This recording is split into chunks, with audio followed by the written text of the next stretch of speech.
Bueno, echamos un vistazo a cómo está la situación de contagiados y fallecidos en el mundo, los países que más reportan. Ya Estados Unidos, por ejemplo, hoy superó en casos de afectados o infectados con COVID-19 a China, donde se originó el virus. Tiene 85.377 casos. Y este momento a las 8 de la noche, pero en minutos esto va aumentando. Aumenta en los casos y por supuesto que aumenta en la cantidad de fallecidos. Estados Unidos reporta hasta esta hora 1.295 fallecidos por el COVID-19. China 81.340 con 3.292. Italia 80.589 con 8.215. Italia es el país que más muertos reporta por este nuevo coronavirus. España ya es el segundo país con más fallecidos, 4.365 y 57.786 casos. Y Alemania con 43.938 casos y 267 fallecidos. El doctor Adalid Machado está en Barcelona. Adalid Maldonado está en Barcelona, España. Es de noche aquí, es de madrugada allá, doctor. Muchas gracias por acompañarnos. El doctor Adalid Maldonado es un doctor hondureño que labora por muchos años ya en un centro de salud que está adscrito al Hospital de Terraza, ahí en Barcelona. Es originario de Corquín, Copán. Doctor, gracias por acompañarnos a esta hora de Barcelona, a esta hora de Honduras. Muchas gracias, don Edgardo. Es un placer. ¿Qué quisiera compartir con nuestros amables televidentes? Ya usted ha recibido el dato de la cantidad de hondureños que se encuentran en esta circunstancia. Sabemos lo que está ocurriendo en toda España y ya aquí reportamos el primer fallecido. Sí, la verdad que es una situación bastante complicada.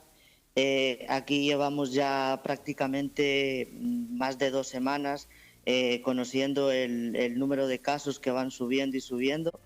Y ahora creo que todavía no hemos llegado al pico máximo de contagios, pero se prevé que este fin de semana y esta semana que viene se alcance más o menos o se aplane la curva, se alcance el pico máximo.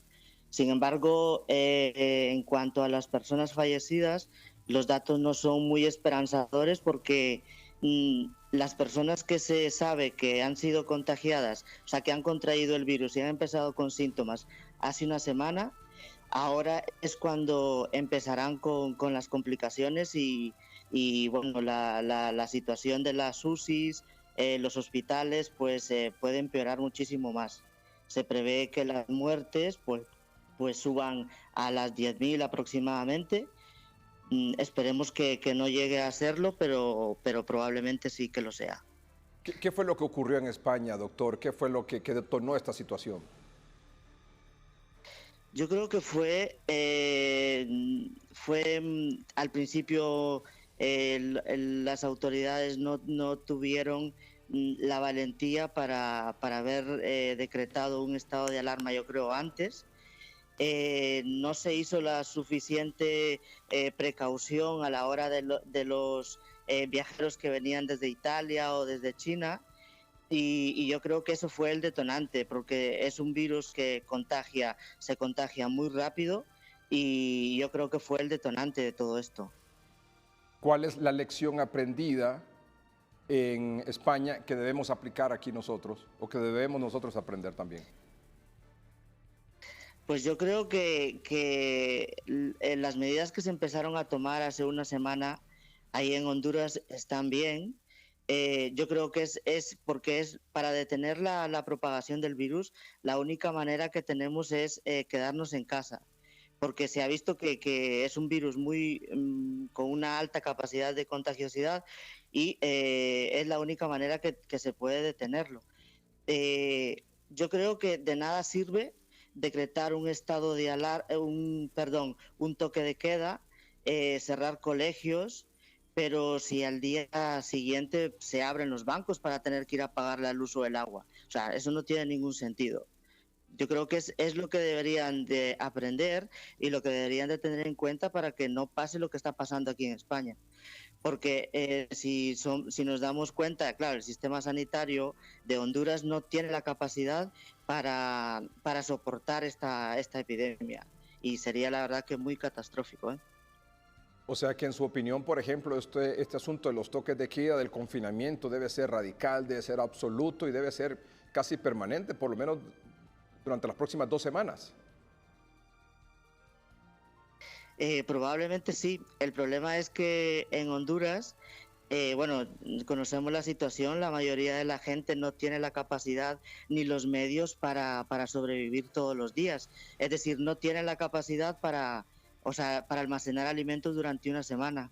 Hay gente que vive de lo que hace el día a día, entonces yo creo que es bastante complicado y de atención primaria, que aquí digamos que somos la puerta de entrada al sistema sanitario. Nosotros recibimos a esos pacientes en los centros de salud y dependiendo de la gravedad o de la sintomatología decidimos derivarlo al hospital o no. Estamos en estos momentos prácticamente solamente atendiendo consultas telefónicas, intentando filtrar aquellos pacientes que se encuentran con sintomatología leve para que se queden en casa y que no vayan a tanto a centro de salud como a urgencias del hospital. Pero aquellos pacientes que sí que se encuentran con un estado de gravedad pues un poquito más alto, sí que los vemos nosotros en el centro de salud y dependiendo de cómo lo veamos, pues decidimos enviarlo o no al hospital. Pero la mayoría de pacientes que nosotros vemos en el centro de salud llegan en un estado, la verdad que muy complicado. Además, la mayoría de pacientes son pacientes mayores, pero sí que estamos viendo un alto porcentaje de pacientes jóvenes. La verdad que preocupa mucho, ¿eh? Claro. ¿Usted cuenta con los insumos necesarios para atender a estos pacientes, con la protección y la bioseguridad para atender a estos pacientes? Ahora mismo la situación está bastante complicada porque hay un desabastecimiento casi total de los equipos de protección individual. Tenemos que reutilizarlas prácticamente, las batas impermeables verdes tienen que durarnos por lo menos una semana, que en teoría debería de ser de un uso diario. No tenemos suficientes mascarillas, las FP2 y las FP3, que son las que nos protegerían. Estamos utilizando una mascarilla una semana, o sea, está bastante complicado, pero todo esto fue porque empezaron todos los países prácticamente a hacer acopio de estos materiales y claro, el desabastecimiento fue prácticamente mundial. Entonces es lo que está ocasionando todo esto y nosotros la verdad que nos encontramos un poco desprotegidos. ¿Le ha tocado atender a algún compatriota? ¿Le ha tocado atender a algún hondureño? No, con coronavirus no, pero pacientes que han venido de Honduras que han tenido dengue, sí. ¿Y la situación más dramática que le ha tocado vivir en medio de esta pandemia? Pues ahora mismo, mira, nos ha tocado prácticamente cerrar el centro de salud por la tarde. Nos han reubicado. Ahora vamos a tener que hacer urgencias en el hospital, o sea, atender urgencias en el hospital.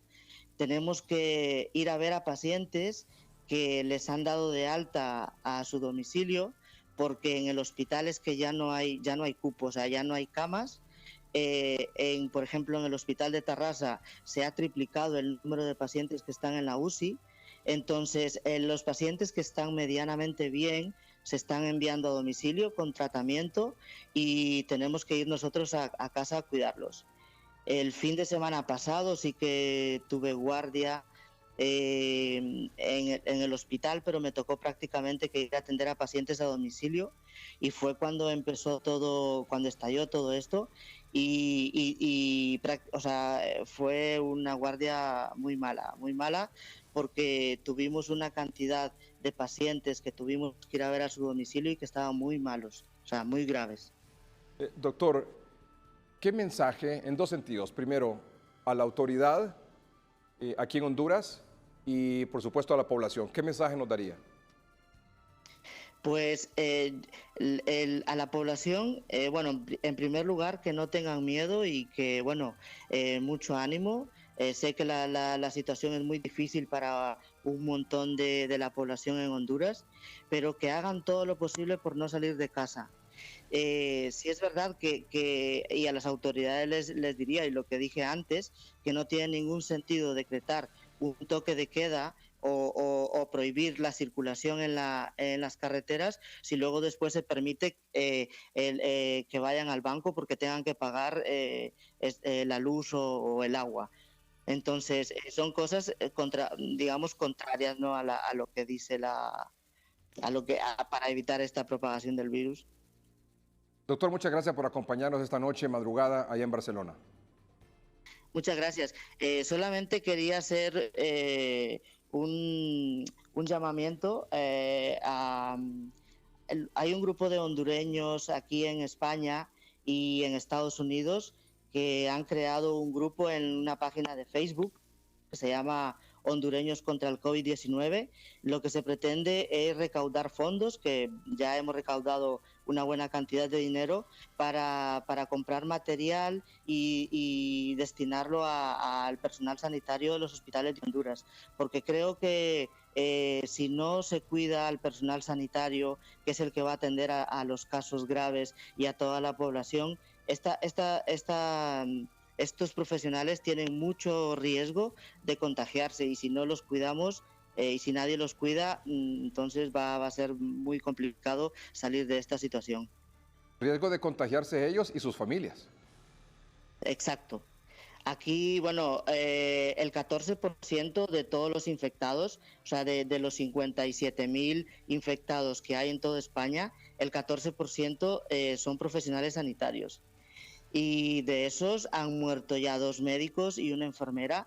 Entonces, la verdad que es una situación bastante complicada y se le debe de proporcionar todos los materiales a los profesionales, porque si no, la verdad que se van a quedar sin médicos, sin enfermeros y la cosa puede complicarse demasiado. Doctor, muchas gracias de nuevo, muy amable. Muchas gracias. Saludos a toda la gente allá a Corquín y a mis amigos ahí en San Pedro, a mi sobrino Isaac y a todos. Muy bien, gracias. Doctor Adalid Maldonado es un médico hondureño, vive hace más de 15 años en España y trabaja actualmente en un centro de salud adscrito a un hospital en Barcelona.